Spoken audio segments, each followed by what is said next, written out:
So hi David, thank you for joining me today. How are you doing? I'm very well, thank you, Oliver. How are you? I'm doing well, yeah, keeping myself busy in lockdown. What Good have you been up stuff. to?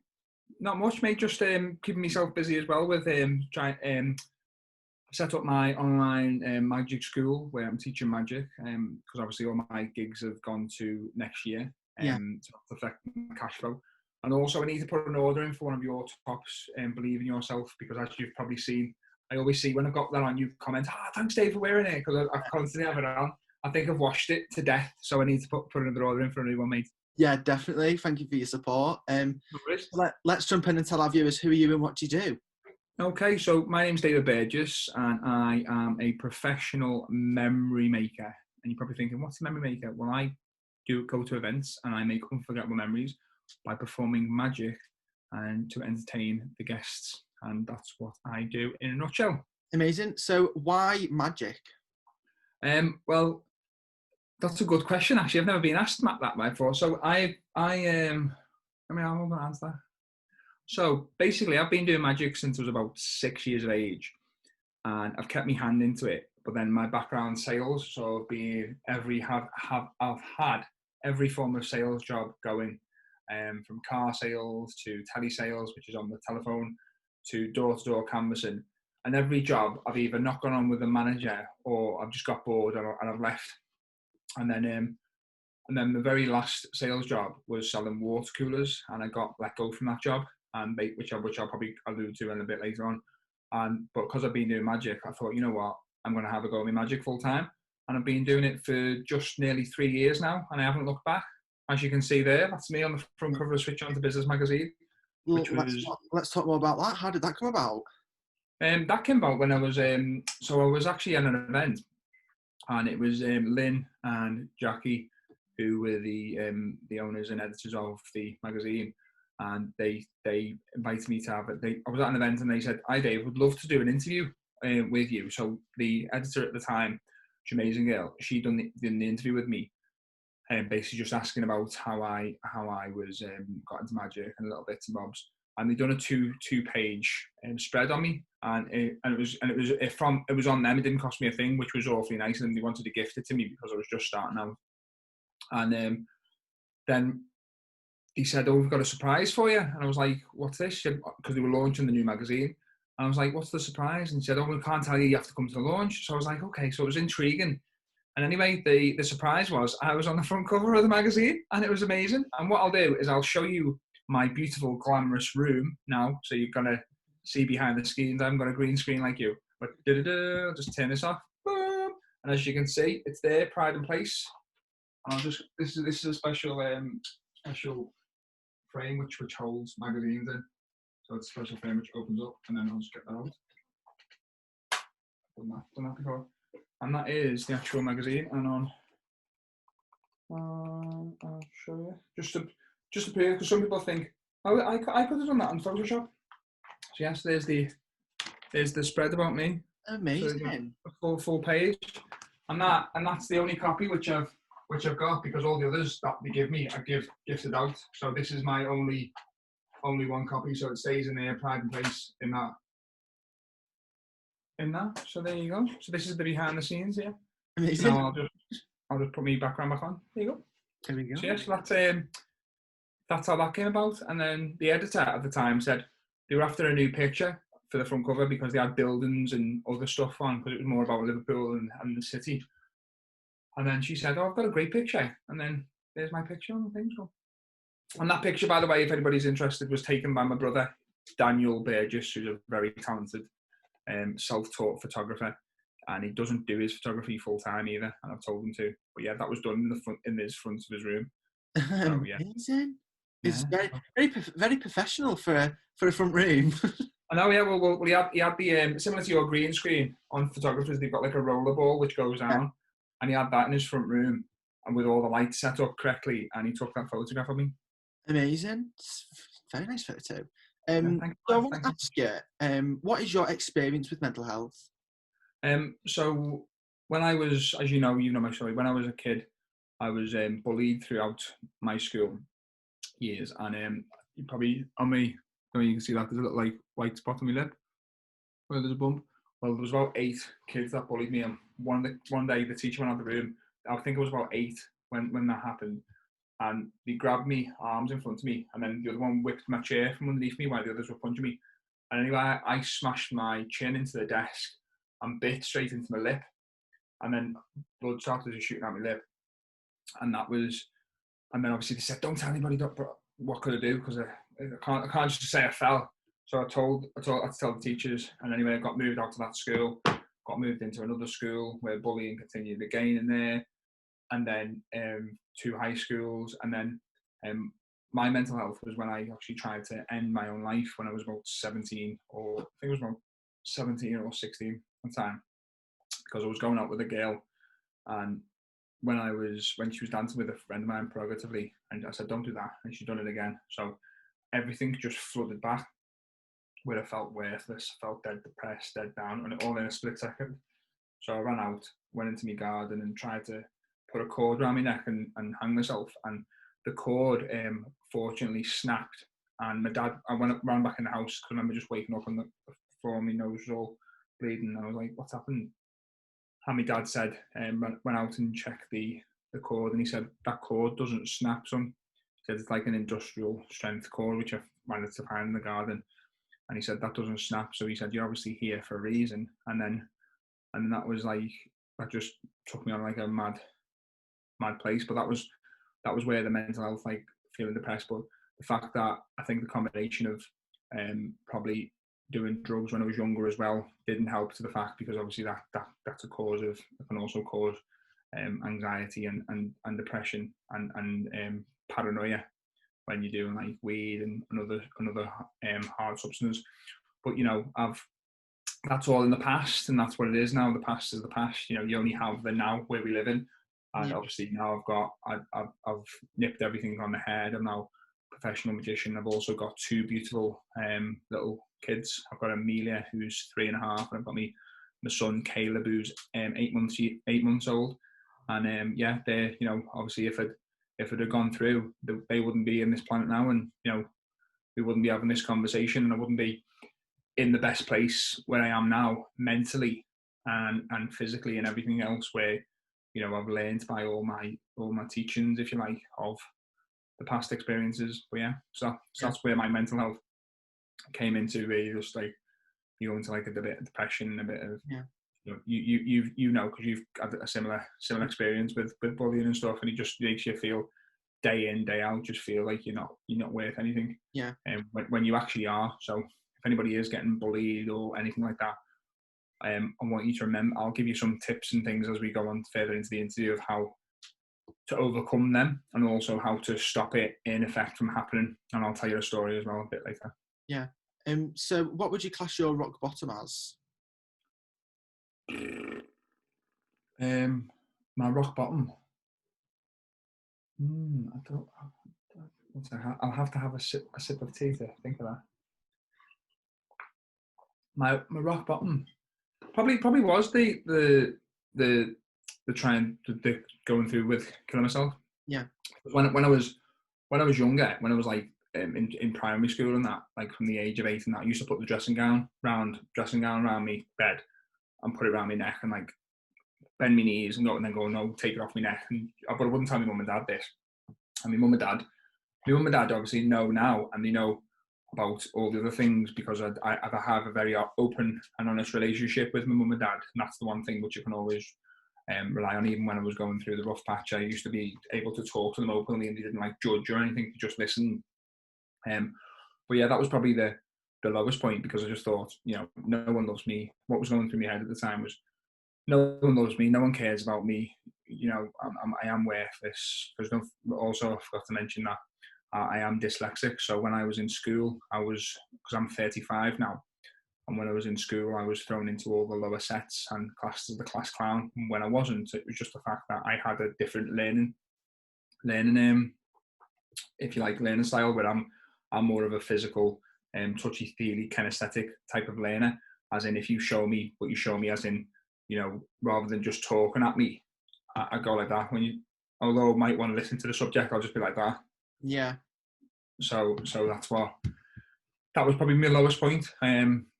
Because I mean, even you can't get any lower than that, really. So there's, that's it. But that, as I say, but these things, what was the expressions known? If it doesn't kill you, it makes you stronger. 100%. 100%. So what did you do to change your mindset?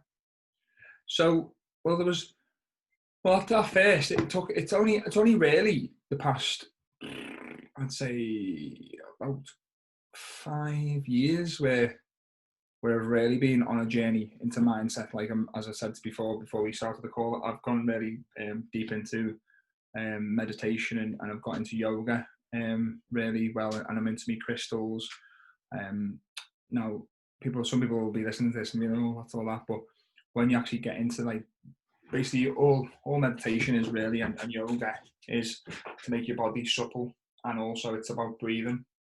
So I'm going to give your watchers a tip. So we tend to breathe from the chest. So you just breathe from the chest, but actually, if you notice when babies breathe, they belly breathe, because that's how you're supposed to breathe, which brings your entire stomach out. So a little exercise for also, you actually breathe through one nostril more than the other.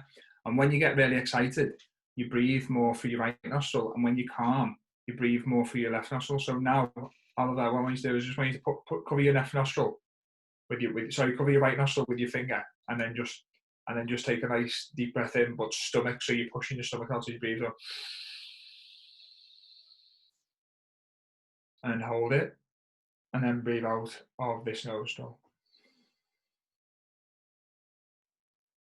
and breathe out, and then cover the other nostril. So cover your left nostril, and then breathe in, hold it, and then breathe out through your nose. Now, did you find one nostril was more clear than the other? Yeah, my left. Yeah, because you're in a calm, this is like a calm state. Whereas if you went for like a mad run, your right nostril would take in more air, and that's what yoga and meditation teaches you. It teaches you how to breathe through both your nostrils. And also, if ever you're in a stressful position, or someone cuts you off or anything like that, just breathe in through your mouth. Sorry, through your nose and out through your mouth. So it's breathe in for 4, hold it for 4, and out through your nose for 4. And then the more you can take the lengths longer. Yeah. And then the longer you can get, the better. But when you ever come up with a stressful situation or something, which is like, you're like, oh, just breathe. Literally, just calm. Don't react. Just go. And just nice big 3 deep breath in, and then your brain, and also focus on the breath going in and going out. So in that way, it takes your mind off the actual worry thing, and it just completely chills you out. If everybody tries that now, so you just breathe in, out, in through your nose for 4, hold it for 4, out for 4. Do that 3 times, and you just find how much more calmer you'll feel. So there you go. Amazing. I mean, tips are always helpful for a lot of people out there. Yeah. The other way, I mean, as I said, the journey which I'm on now is, I just like helping people. Now, as I know magic does that with the laughter and the joy I get to bring and see on people's faces. That's probably one of the reasons why I opened up my magic school as well, and I set that up so people can experience my world and go and entertain people. And also in lockdown, it gets a bit boring, especially when you're doing all your homework and you've got nothing else to do. So it's not just aimed for kids, by the way, it's aimed for adults as well, and families to get together. So yeah, that's why I done that. The other thing on regards to how I deal with it is there's a little technique. So if you are being bullied, if you're a bully, stop, because it's not great. And if you are being bullied, then my dad taught me this technique. So what you do is you imagine them about 6 inches high, with big Mickey Mouse ears. Hopefully everybody knows who Mickey Mouse is, but a little 6 inches high, about that big, with their face on, with big Mickey Mouse ears. And when whatever they're saying to you, they've got a big squeaky voice, so they go like, like a voice like that. and then you want to imagine, and then what that will do is when you're imagining that, you start smiling internally or externally, and they're looking at you and say, "Why are you smiling?" And then literally you imagine that you're kicking them. Don't obviously really kick them, because then that'll get you into a little bit of trouble. But imagine that you're kicking this little 6-inch mouse over a rugby pitch post, and they disappear in this squeaky little voice. And that's one of the techniques. There's another one. I'll hopefully get the order correct, but if I don't, I'll have to send you it.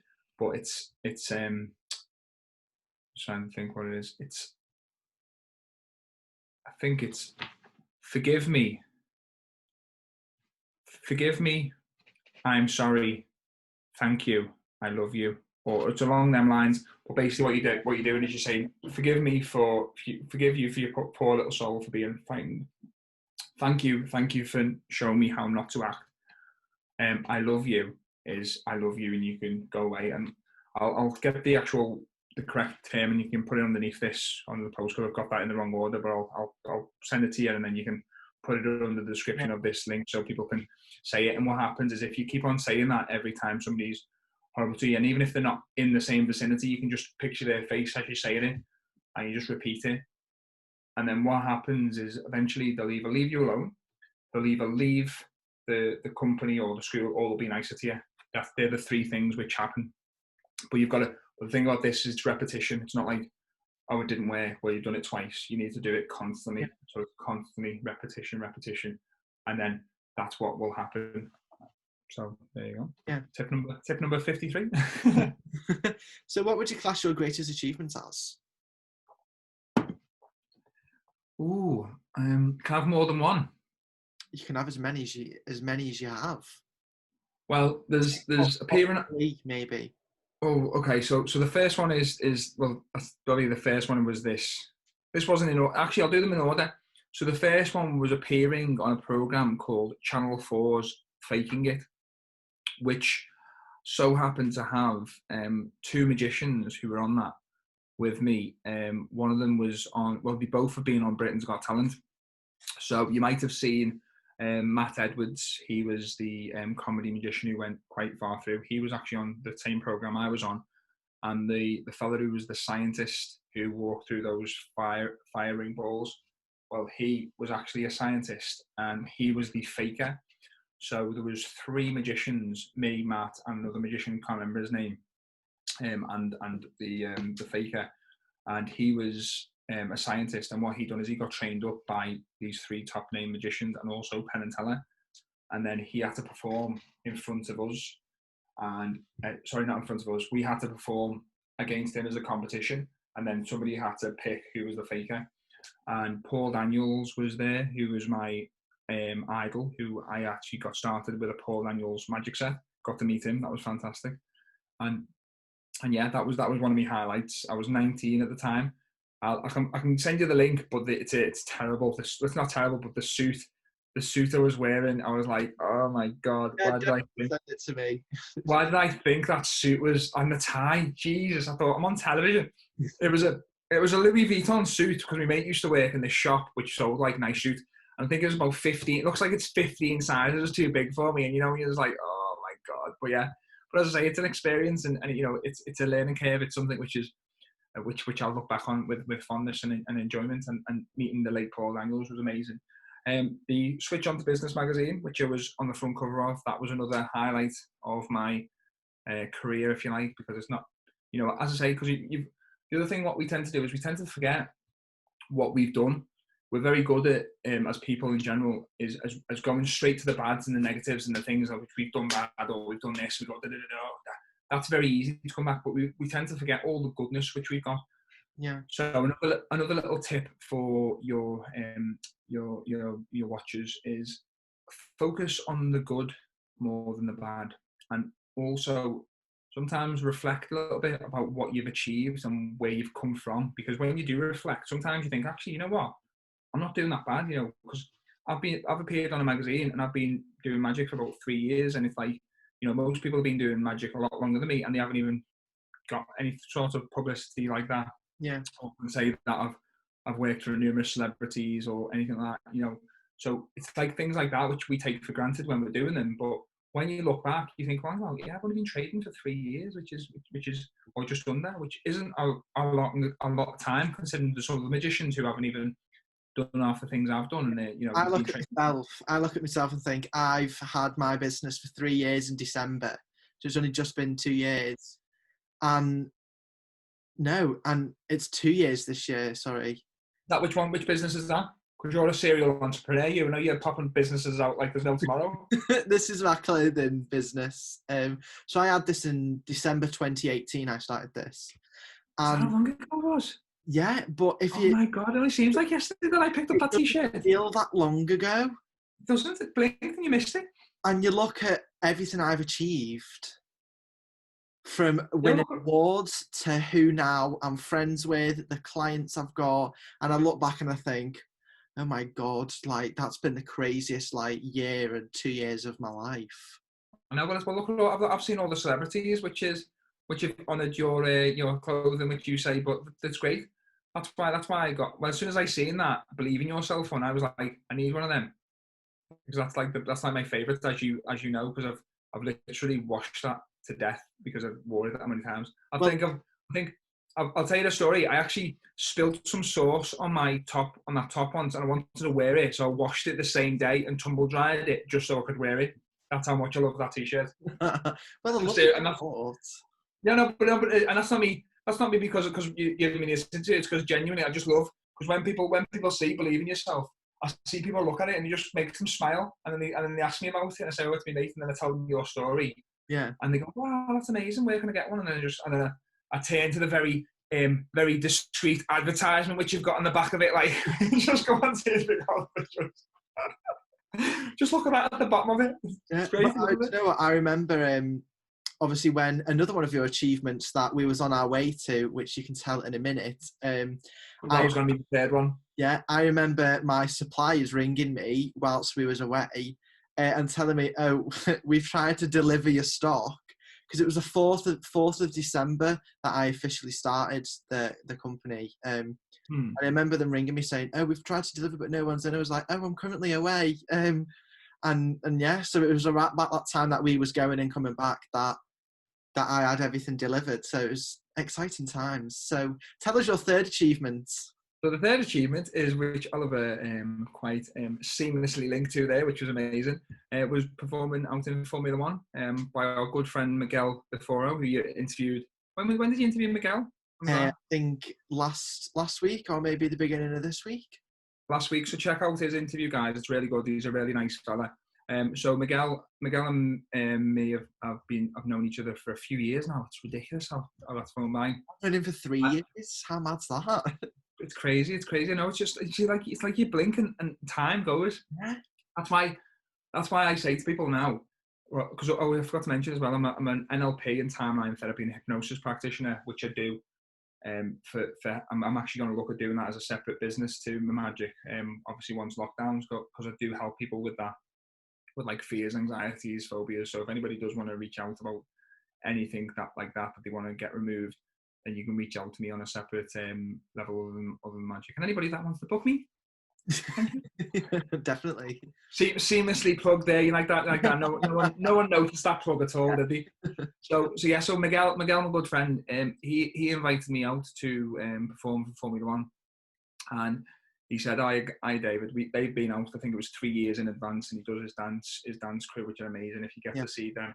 So Miguel was he said he's been out there for the past 3 years, and he said this time the girl who books him wants him to bring like other performers out there. So I was part of his MD Productions at the time crew, where I went in and like helped the kids, because he basically does fantastic work with helping kids underprivileged to express themselves with performing arts. So I'd come in to help them with the confidence to tell them my story and also teach them magic. And so he said, "Yeah, do you want to come out there?" So I said, "Yeah, great." And we flew out and we spent 3 days out there, performed for loads of people, made loads of connections, and it was like the best time. The golf. I'll see if I've got some on my phone actually. It felt like a proper.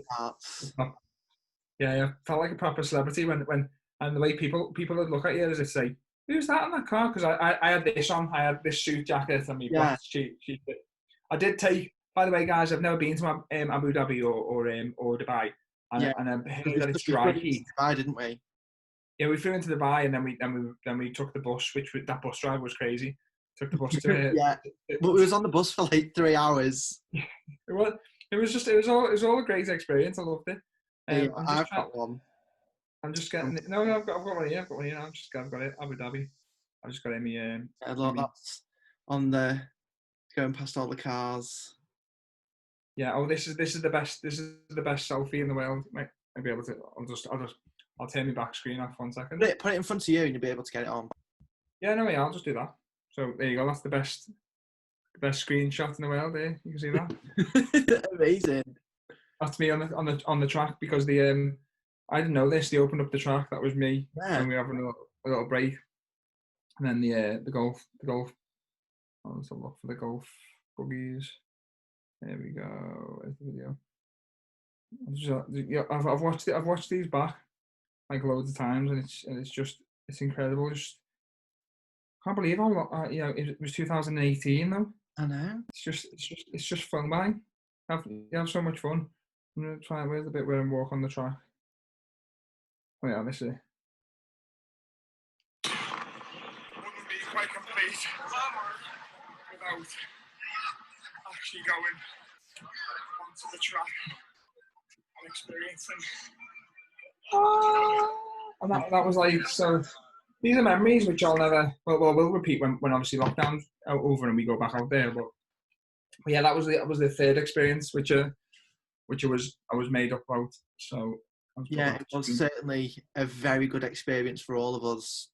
Yeah, a lot of people. It was amazing. It was fantastic. So that's it really. And there's loads in the horizon as well, and I love doing all the weddings and all the parties. Like, there's we've got a mutual friend as well who loves you to bits. Antonella, she loves you, doesn't she? Auntie Anne, and Aunt Russell. No, not Aunt. Is it Auntie Nelly? Oh, Antonella. Oh, yeah. Auntie. I said Auntie. Did I say Aunt then or Auntie? I said. Must have meant. I was like Aunt Russell. Sorry. No, Auntie Nelly. Yeah, she's great. She loves you to bits, and she's a great person. So I met her at an event as well, which was amazing. But there's loads. It's just all I would say to people though as well, people that are watching this, is the thing which holds us back from doing things is fear.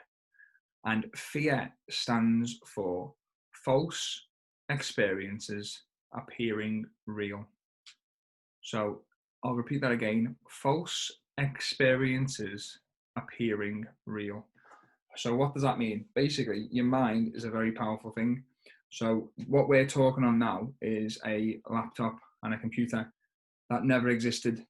It came from somebody's thoughts. So somebody's mind thought, I know, how could I communicate via what's a laptop? So it came from somebody's mind, and then they had to look for the materials to build like the circuit board and everything else. So what I do is I have daily affirmations, which I say to people, but a lot of people who are going through tough times, it's because you don't feel like they're enough. So the one major affirmation which I've used before, and this isn't mine personally, as in I heard this from a very good coach, Maria, her name is, and she's coaches all celebrities, is I'm enough. I am enough.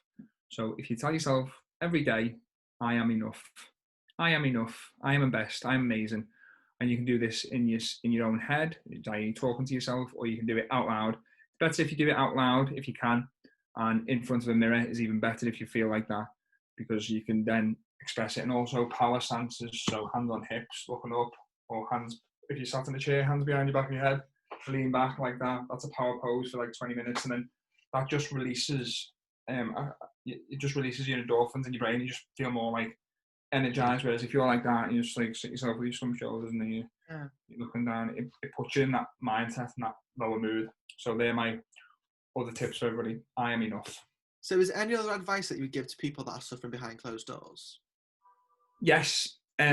Always remember, I'm gonna take my background off now. 1 second. I just want everybody to see.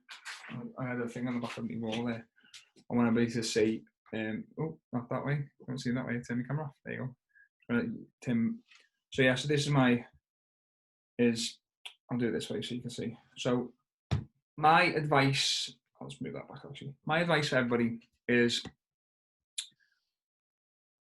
don't worry too much about what others feel.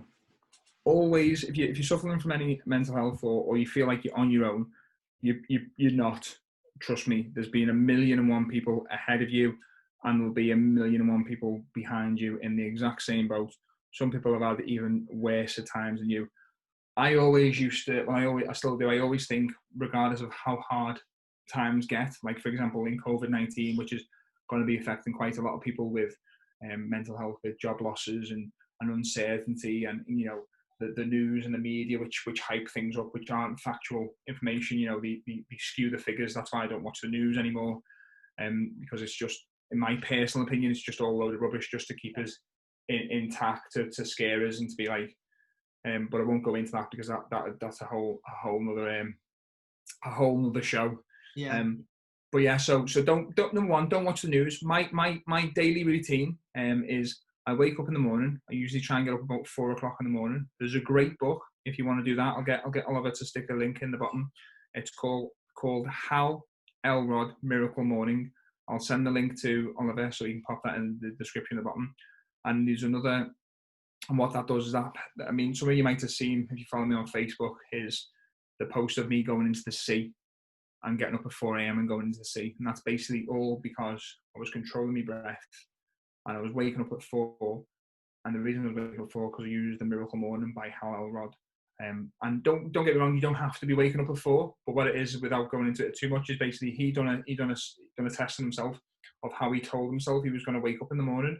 As in, he told himself he went from 9 hours right up to 4 to check the sleep pattern. And he said to himself, "Oh, that's not going to be enough sleep." Right through 9 hours to 4 hours. So he went to bed at 9 hours, told himself this affirmation that I'm not going to get enough sleep, not enough sleep. And each time he told himself a negative affirmation, he woke up tired and groggy, regardless of whether he went to bed at 4 hours, 9 hours. And then he'd done the same again, but he tested it where he was giving himself a positive affirmation when he woke up and also before he went to bed. And he tested it again from 9 hours to 4 hours. And each time he felt fantastic, even with 4 hours sleep. So this is another game. Your mind's a very powerful thing. So when I wake up, I don't look on the phone in the morning. I'll read an educational book or something which will stimulate your mind. I'll go for a walk with the dog or a run or a jog or some form of exercise to get out the house. Now, people might have for like loads of different excuses. That is fine. It is up to you whether you want to do this. All I'm telling you is this is what benefits you to set your day up right. So wake up in the morning as early as you want, go for a walk or some form of exercise that then releases all your endorphins in your brain and gets you all excited. Then read a good book for yourself for about 10 to 15 minutes, 20 minutes, and then you can look at all the news and your Facebook and all that, because there's no, people will be experiencing this. You wake up, you check your phone, and then boom, there's something negative or somebody's commented something horrible, and you're like, ugh, and that set your day up then for the rest of the day because you're in an angry state of mind, and then you're going to attract more of that negativity because you then reinforce it by, I'll be like, oh, do you know such and such, he said this about me, and so then you're reinforcing it by repeating it. Yeah. So the other thing as well is affirmations. Google positive affirmations. Like I've got this one which is blue tacked on the wall. So these are just some which I read them every day. And there's other ones. My wall over here has got loads of creative stuff on. But you've got to do them daily. And again, it's not going to be an overnight fix. It's going to take time. Usually it's 21 days to form a new habit loop. So mostly, if those that drive, when you're driving, there'll be times when you've drove on autopilot and you're like, oh, I haven't got home, because your brain just goes into autopilot. It's the same with you've performed. Sorry, tripping over my own tongue there. So your brain has neural grooves in it, and to form a new neural groove, if you do something, repeat it for 21 days or a month, it then performs a new neural groove, which is a new pathway. So what I want you to do to test this is, people do drive, when you're driving home from work, go a different way than you usually go. and just notice what your mind does or what your body experiences, because you're like, oh, I've never gone this way, and it just, your brain's like, oh, what's going on here? No, don't go back. It'll try and push you back to the way you usually go, and that is basically, your brain's designed to protect you. So sometimes you have to trick it, because otherwise it will stop you from doing things. You know, I've done a post on my Facebook page, which I think you've seen, which is when I went in the sea, and I called it Fear Part 2. So this was after I came out the sea, and it was basically, I was going in the sea, but before I was going in, I was talking to myself, and because I unconsciously know now how to stop myself, but I thought, think about all these things went through my head, like, oh, what if there's sharks in the sea? What if a jellyfish stings me? What if I get cramp and I can't swim back? What if I get cramp and I can't swim back and I'm on my own and I drown? What if it's really cold and then the cold shocks me and I can't breathe and then I drown? All these fear-based, which are false experiences, appear real, because your brain is just making these up to protect you, to say, oh no, you don't want to go in there. Yeah. But don't get me wrong, you know, if there's a dangerous situation, then it's telling you for the right reason. But all those things tend to be just smoke and mirrors. And if you overcome them and then you go through fear, you'll find that at the end of fear is everything that you want to achieve. But what happens is sometimes people just get a bit tough and it gets a bit hard, and they go, no, I'm not going to do it. I'm going to go back to the easy route because that's the easy way. You know, it's like, if you look at all the greatest people who, like, for example, the Dyson fellow who made the Dyson, he failed 5,147 times making the Dyson Hoover. 5,100, I think 146 or 147 times failing. So if you imagine if he quit the first time, we'd still be using bagged Hoovers with the bags in. Yeah. You know, you wouldn't have the bags on. Also, Walt Disney, not many people know this, but he got sacked, and he got Mickey Mouse got rejected 300 times. So if you imagine if Mickey Mouse got rejected on the first rejection, he then said, oh no, I'm not going to go and do it then. We wouldn't have no Disney. We'd have no Moana. It's devastating. No Frozen. What? You know, where's life without Frozen? By the way, I've got a 3.5-year-old little girl, so that's on repeat. All the mums and dads giving you the shout out there, feeling your pain. But yeah, so that's basically it. That's what my advice would be, is just set your day up in the morning. Remember that you're not alone. Talk to somebody. If you do feel like you've got no one to talk to, i.e. family members or anything like that, just try it with somebody, even a stranger. Just because sometimes it's nicer just to get it off your chest. But always remember that you're not alone. Even if you want to reach out to me, feel free to, because I'm, if I can help, I will do. But yeah, that'll be my best advice to everybody. Amazing. Well, thank you so much for coming on today and sharing your story and your achievements and experiences, because we all have our own story, and I think we all at some point need to share our experiences and things. So thank you so much for sharing that. I do greatly appreciate you coming on. No worries, mate. Thanks for having me. And as I say, all I want to say to people is, if I can do it, if I can be where I am now, then anybody can do it. You've just got to tell yourself that you can do it, and just believe, and start to trick your mind, because it will. Otherwise, your mind will take over, and you have got more control of your mind than it has of you. So yeah, thanks for having me, Oliver. Appreciate it. See you soon. Yeah, see you soon. Take care, guys. Have a good day. Bye bye.